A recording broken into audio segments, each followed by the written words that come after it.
Conversation with Anastasia from the Ringing Cedars of Russia. Part 2. Interconnectedness and the Union of Life. Because all living entities are interconnected to the macro and micro, Earth's rivers of energy. This connection allowed them to perceive through others' perspectives, both internally and externally.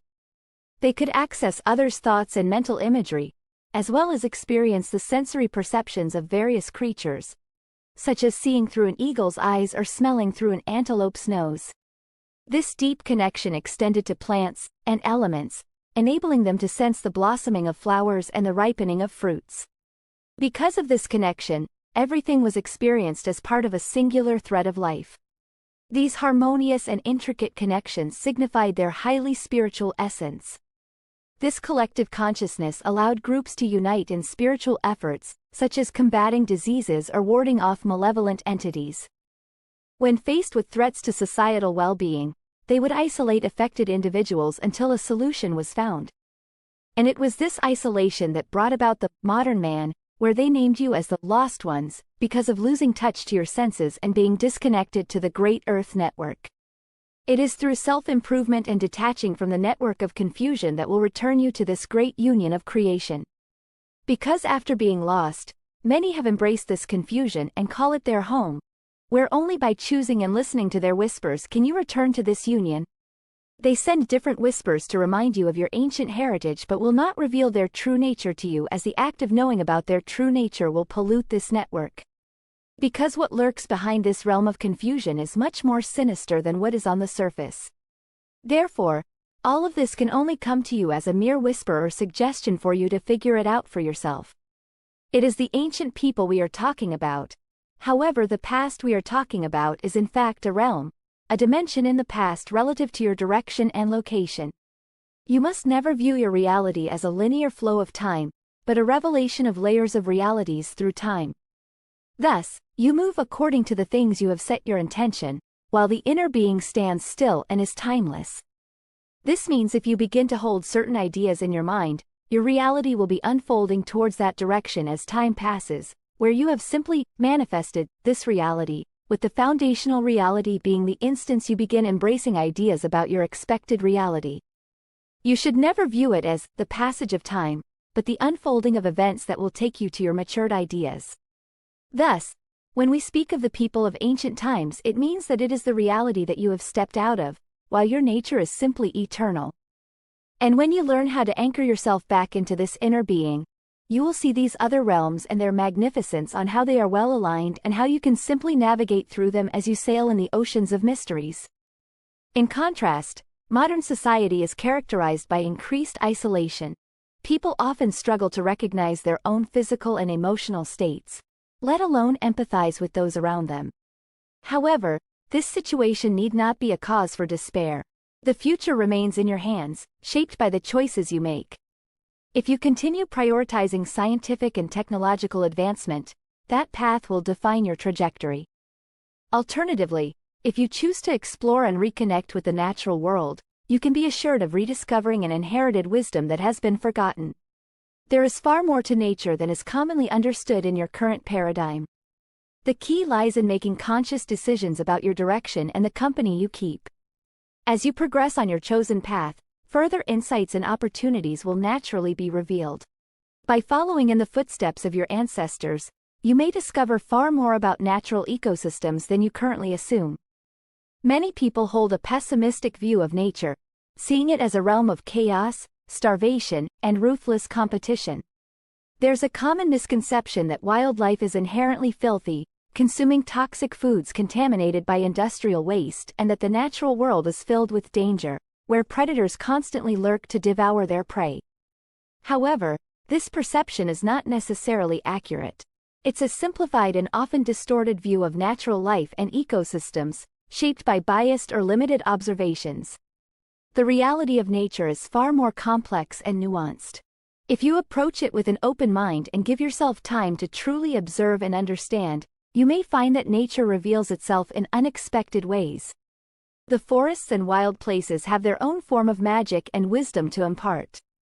As you delve deeper into understanding natural systems, you may be surprised by the richness and complexity they offer.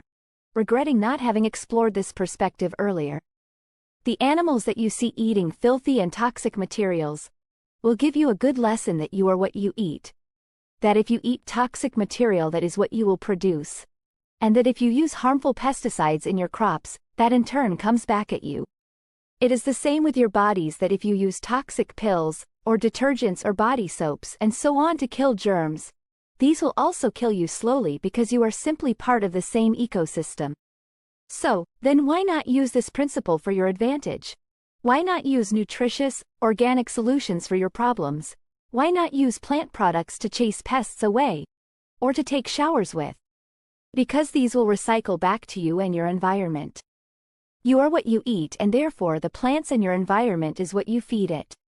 If you feed mangoes into the banana will have a little flavor of mangoes. If you feed nutritious leaves onto other plant as a fertilizer, your crops will have extra vitamins and all that your body needs.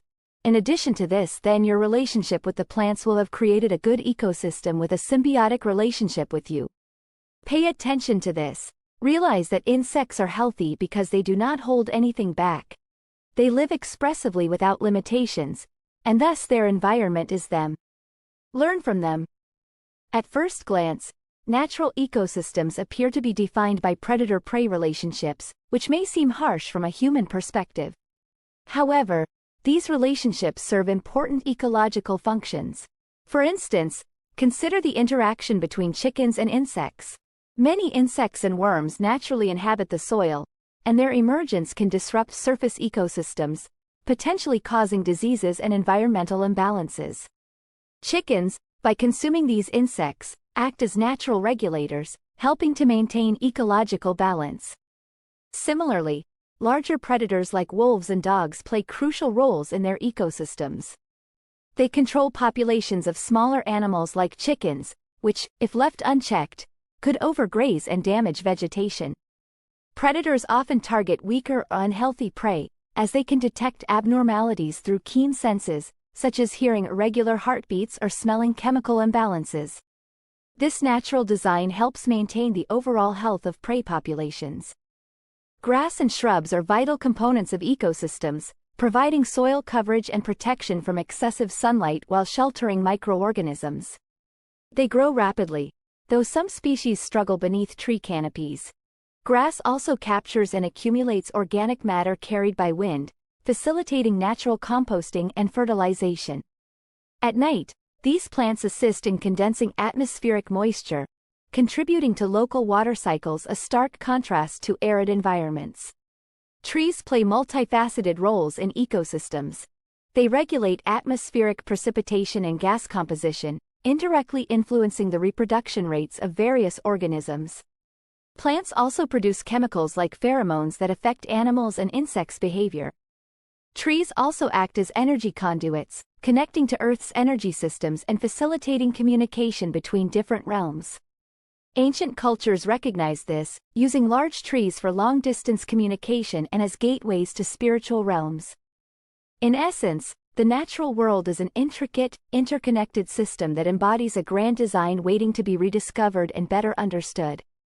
Environmental pollution cannot be solely blamed on humans, as humans themselves are products of nature's imbalance. So, who exactly is responsible? There is a higher power, a force from the torrents or waves of creation, that has caused this disturbance. What humans are experiencing is a result of disruptions in the higher order of things. Therefore, solutions must be sought on a larger scale. A few of us, who have survived these cycles, can offer suggestions on how to handle these situations. If you can distance yourself from the immediate drama and view the broader scene, the torrents of time will not affect you. We aim to provide you with tools and techniques to elevate you, allowing you to navigate these challenges. You are aware of what lies ahead. We strive to offer insights and guidance that may not be immediately applicable to you, but future generations can use this information to choose a different path. This is all we can share for now.